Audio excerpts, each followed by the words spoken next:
Hey everyone, going to do a final review on the WS1 hub by SimDT that I got from AliExpress. I've had it for about 2 years. I think I got it December of 25. So this is the hub here. When I first got it, I did sort of a bit of a first impressions, but I haven't ever sort of followed it up. And so let's do that now. Let's do a bit of a follow-up video. And I'll just get it on, turn it on. So it's now on. I'll just show you its lighting ranges. So you can go from lights off up to quite a bright level there. But it is one fixed color, and I might just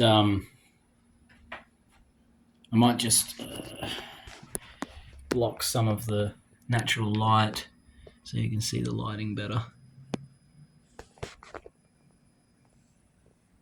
So currently I've got it on a 320 mil Momo rim. That's what you're looking at there. But here's a couple of other rims that have fitted on it perfectly. This is a 330 mil rim. This fit on it no worries, and I was able to reach the shifters. This is the original rim that I actually put on it when I bought it. You will see that on it in my sort of first impressions. There might be some driving footage of me using this rim with the hub. For a long time I had this one on there. This is a 310 round. That's a 330. This is a 310. I kind of just snapped and jumped on that because 310 is sort of a rare diameter to find, and yeah, it's been really good. It's great to use on like open wheelers and like V8 supercars and stuff, or old open wheelers. But back to the hub, and this is the 320 Momo. I think it's Momo. I can't think what type of Momo it is, but it's a 320, and this has got quite a broad sort of section down here, but it still fits and clears those buttons quite well. Just like it's right there, but it does fit. It and clears and sits flush and doesn't clash with them. It comes with these like audio knobs on here. I've changed over to my own aluminium encoder knobs. This was a bit bent as well, but I was actually able to straighten it up. I took this off and was able to straighten it up with a pair of pliers, and now it's perfectly straight. And it hasn't affected the encoder at all. The indentations are pretty light. You can definitely feel when you're in each indentation. There's probably about 20 per rotation, very much like sort of a car audio knob on your stereo, and it has a click button function as well, so it also doubles as a button. So you've got a total of 2, 4, 6, 8, 10 buttons when you include these. 12 when you include the magnetic shifters. Now the shifters aren't quiet by any means. They may end up being, one of the louder things on your rig, in fact. But they've got a very nice snappy feel to them. I've added a couple of magnets on them, but to be honest, they haven't really made any difference. The stock magnets that come with them seem to be more than enough. But yeah, very reliable. I did have to actually adjust the micro switch on this one. It was like, I can't remember if it was staying on or not registering sometimes. I think it was not registering sometimes. So I just had to loosen off those little bolts there and adjust its range. And you can see on this one, it's fine. But I didn't have to touch that one, I don't think, but it was this one I did. But now it's fine, and it's been completely, 100% reliable, I'd say, for the last, year or so since I made that adjustment. Now, you'll notice I've got a SimMagic QR on it. It does take any 70 mil PCD bolt pattern quick release. I'm running it on an Alpha Evo Ultra at the moment, and it handled over a year with a 15 newton meter alpha and has continued to hold up for weeks now with a much stronger base, putting over 20 newton meters through it, no problems. And that's due to the carbon fiber on the front and the back. It's got a good carbon fiber construction on the front and the back. And really most of the stress is put on the bolts between the carbon fiber and the quick release when it comes to sort of shearing forces. But inside is these sort of quite thick pillars of ABS that run all the way down, and they're quite, they've got quite thick walls. So while the center is 3D printed, the internal structure of it is actually very strong, especially when it comes to sort of textile forces that you're applying as you clamp down. And as long as you clamp that down tight and, tighten these until you can't tighten them anymore, it'll handle it. Then you'll know sort of all that the shearing forces are getting put on the bolts, with the QR. Now, it has a, I think it's a, I'm not exactly sure how long the battery lasts. I'd say I found that I charged it for about like once a night, basically. Like I could use it for a full day, and then I would want to make sure that I had it on charge overnight. Now, I found that to be quite annoying. I did have a cable sort of permanently set up around my base so that I could do that. You can see it takes an aviator to USB cable, very common connection. Once you screw it in, it's not coming off the wheel. You can just screw it in, wrap it around your base, and you'll never have a problem again. And you could just leave it on charge if you want. And that is an option, or you can just plug it in when you want to use it. It communicates to the base via Bluetooth. So all of these inputs are happening basically in the same way that the GT Neo is communicating with the SimMagic base, but it's just doing it directly via the PC.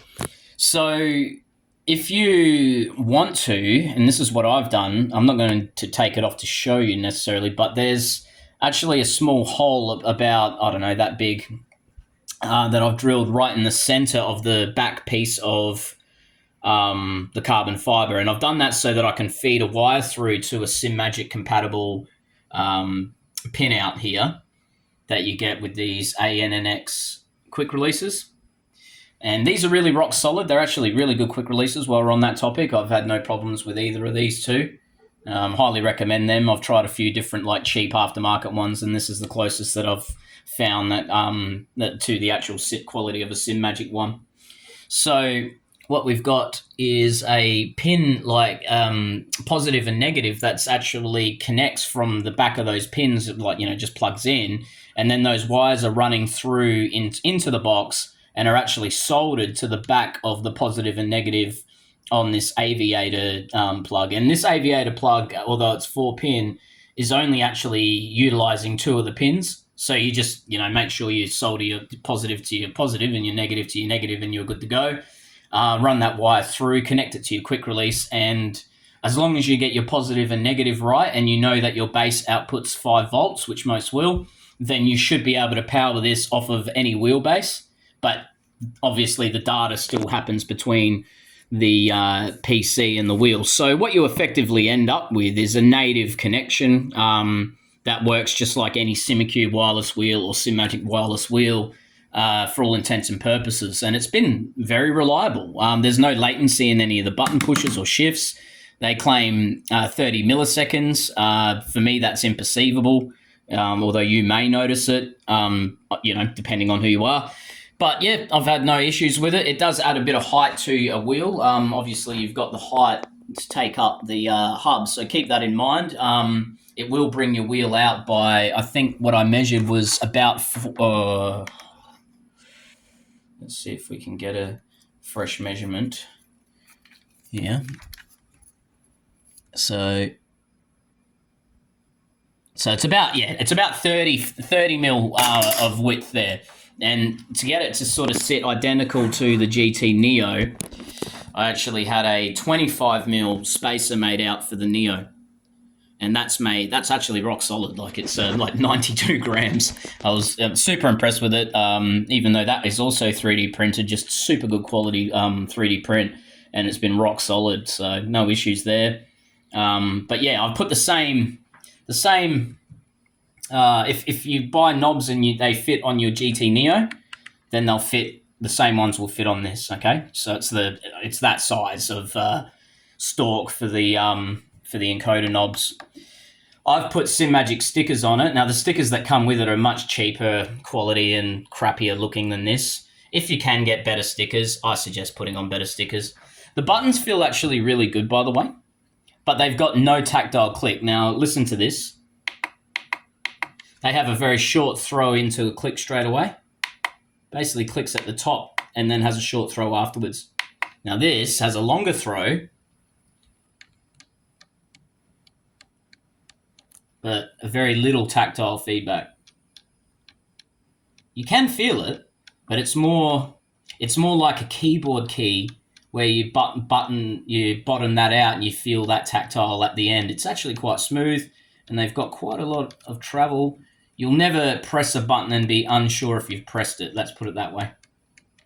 But yeah, no, they feel fine, especially with the SimMagic stickers in the middle, which kind of add this like cushiony layer, which if you've used the SimMagic wheel, you'll also know about that as well. It just just makes the buttons feel a little bit better, to be honest, by putting those stickers on there. So now, yeah, it's all pretty easy to disassemble. Just be careful if you do disassemble it. It's all wired and soldered inside. It does also come with a plate, a carbon fiber plate. Now, the bolts that I've put on are just a little bit too short for that plate, so I've decided I'd rather use nice-looking bolts than the plate, and I'm quite happy with the look.